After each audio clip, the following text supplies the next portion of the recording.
Welcome to the Vortex. I'm here with Cameraman. This is Zhi. Street Fighter 6 just released, and I put on the in-game commentary. And like most people, I was super thrilled by the technology. Then, as I was about to fall asleep, I had this very dark thought in my mind that our technology that we have just unleashed into this world, basically this recorded commentary, is going to disrupt our industry. And I just started thinking about doomsday scenarios, and that is what we're going to be talking today about. Yeah, I think for organizers and publishers who own esports leagues as well as doing their own esports program are looking ways to save money right now, especially in the tech industry where everyone is kind of getting a lot of layoffs and esports companies going bankrupt or losing a lot of money, and the sponsorship dollars are kind of drying up. I think um, everyone is definitely taking a hard look at how to save costs. And I think with the new rise of the AI and the commentary packs that are in the game right now, I think there might be someone that is willing to try it and see if we can replace the commentators and save on cost. Anytime you can save money in the FGC, which is already rife with poverty, someone's going to do it. And so this is a perfect way to get someone to the studio. And now you don't even need to fly them down. You could just have them record from the comfort of their bedroom. You're in some nice studio elsewhere, just get their voice. Then you have their soul and their likeness and their voice in perpetuity. Imagine having Madden or Drake or anyone that you like that has that golden voice, the Mike Breen, he's like bang, and now you could apply it to Street Fighter commentary. This sounds like a thing that a lot of people would enjoy, and over the long term, because you could do this. And how long does Street Fighter, a usual Street Fighter title last? Maybe like 6, 7 years in its Mhm. lifetime. That's amortized over the entire length of it across every tournament. No more people missing flights. My hotel room isn't comfortable. Can you bring me some lemon water? My voice is dry in the desert. The AI doesn't get tired. It is not needy. And I would think that for a tournament organizer such as yourself, you might appreciate that you can then put your energy and focus into other things. And maybe you're already using AI for your production and your stream production. So why not extend that beyond into also helping some of the human aspects of it, right?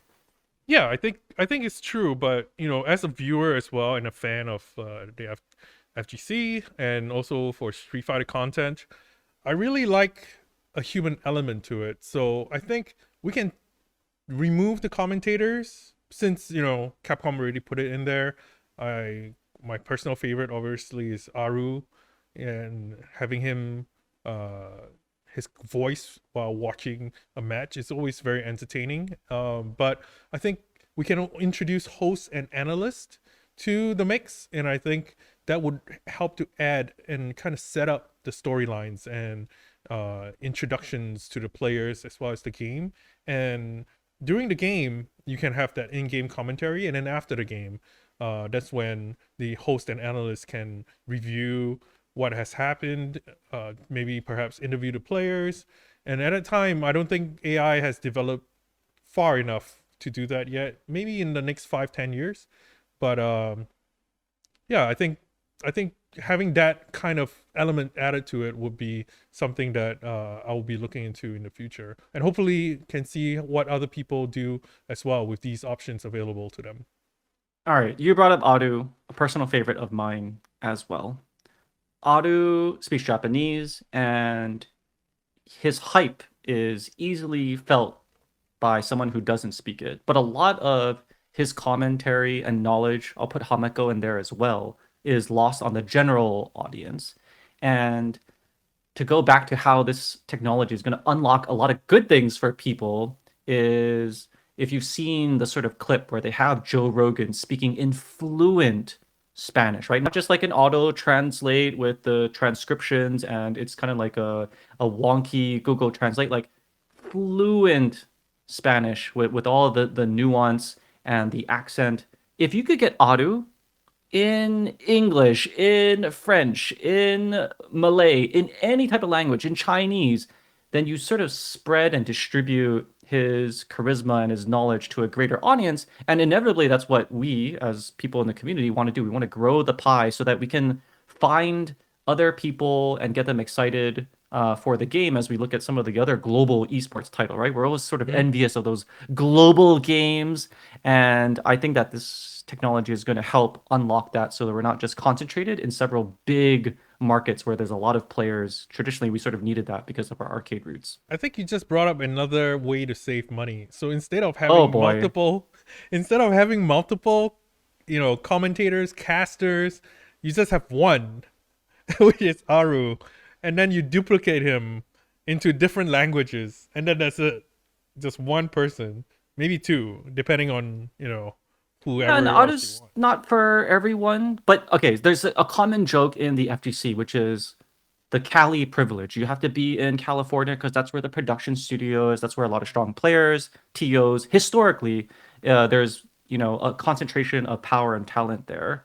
But if I'm not from there, maybe from the East Coast or the Midwest or maybe another country, right? We think about who is the Arslan Ash, both as a player, as a commentator, or maybe there's an aspiring TO that has like really new ideas. If we can unlock more global talent, sort of distributed up and comers, I think about Cien, right? Like now Singapore is thought of as a Street Fighter powerhouse, but if we could find more people like that and technology can help usher in more diversity in voices and skills, that's going to be a great thing and a very compelling thing to sort of disrupt our current models, which is concentrated in several like major markets. Yeah, I agree. I think being able to find different talents and the excitement you feel, I think that's where, having someone new come in is always really great to see, like emerging talents. Those don't really happen all the time, but in certain circumstances, I think it's always very refreshing, and it brings new blood and new hype to a community that is already very well established and it has a lot of storylines going for them. I think another thing in terms of cost saving, you mentioned the economic backdrop that we face today, a lot of advertising going down, sponsorships, also esport teams dependent on that revenue facing financial difficulty. And when you're in a very conservative defensive mode like that, you cannot afford someone on air saying something bombastic, controversial, so that your sponsors see that and run away. And so having this control of not having a loose cannon go off, so to speak, and we know a few people that are like that, is going to be really important in a cost efficient, a resource constrained environment that currently, in 2023, we're facing today. So the safety mechanism, I think, is going to be really important. And if you could program the AI to say, okay, I want you to be a very conservative voice, and just read the script, say the sponsor shout outs, don't forget it, right? Like, and how many times have we had talent not only say something controversial, but maybe they don't show up, or maybe they miss the beat and they don't give the proper shout outs, and they're very needy, right? How I need like my lemon water, my voice is getting dry. A lot of these like human needs, I think will and human um, element to like go off the rails is going to be controlled, and that's a good thing inevitably for the ecosystem. I've had my experiences of apologizing, and I call them apology dinners because you have to take people out to say sorry for saying this, saying that. I want to try not to do it again. Hopefully, they don't repeat. But most often or not, it always happens. So you have to do another round of apologies, and then slowly you don't get the jobs anymore. Totally get it. But I think we're kind of only thinking about one side of the coin right now, right? We're Mhm. always talking about the organizers, the publishers, because they hold the money for sure. But we haven't really thought about the talents, right? How are these? This is the main point that affects all of them, right? How are they going to make money? How with AI taking over, less people are going to be employed, or more programmers are employed, but commentary is going to be kind of a lost art, or I see it as an art because you have to think about it. There's scripting, there's a creative thought on what you're gonna say. There's puns. I don't know how AI is gonna do puns. It might be overboard. It might be not so. It really depends on the individual. But I think one of the ways that the commentary or talents can make money is through royalties and making money off like maybe commentator packs. I don't know how the Capcom people are making money now, but Aru can do a version 1 and then a version 2 pack where he can charge for it and he gets like some kind of royalties or equity, and I think that would really help them be sustainable in the rest of their career. Do you think the organizers are willing, or publishers are willing to part with that money? Stop right now. Okay. We're gonna be I canceled? agree with everything you said, but in their background, who's next to you? You're sandwiched between Cookie Monster and Bert. I'm not sure what that line character is. Is that BTS? Behind me, okay, you got an Ernie. I've got a couple of Ernies. You know who needs royalties? Sesame Street. Because I'm not sure what's Wait, happening. don't they have royalties of this? They do. What I'm saying is The official PBS. Sesame Street. Yeah, but PBS, it's always under attack from funding. So Yeah. if you could have SEA majors commentated by AI, Bert and Ernie, or Elmo, and that could instead of paying FGC commentators, pay Bert and Ernie. but they need it. They're a public service that have, they're a huge source of education. It's not like some profitable company and you have, why is Oscar in a trash can? Because he's also poverty like us. And I'm saying that you could divert a lot of the funds and sources over to institutions for the public good that also need it while having a wide audience, right? You and I grew up watching them. Like, we could also introduce our community and our culture through Sesame Street to the world, and I will sort of leave it at that. I'm now super excited. I'm gonna pitch this to, and instead of Big Bird being the player, like I want Big Bird the commentator. That's what I want Carol next Spinney? year. I think he Yes, retired. Like, all of the characters. I think the fact that when Big Bird's puppeteer got replaced, they just got another guy to do it. I think that they're keeping the art of puppeteering alive.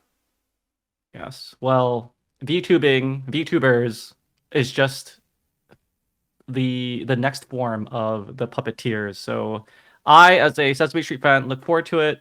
Personally, this is gonna not be good for humans like me, but I'm willing to sacrifice the personal gains for the greater future. Let us know if you think that this fear mongering is a bit too early, if this is going to happen, if this is totally nonsensical. I would also like to hear from our viewers what voice packs you would like to hear. Maybe it's not someone from the community, they're non-endemic. There's a lot of options out there, a lot of Swifties maybe. We want to hear from you. Who would you like to see in the commentary pack? And do you think that's good for the community, the scene, and the business?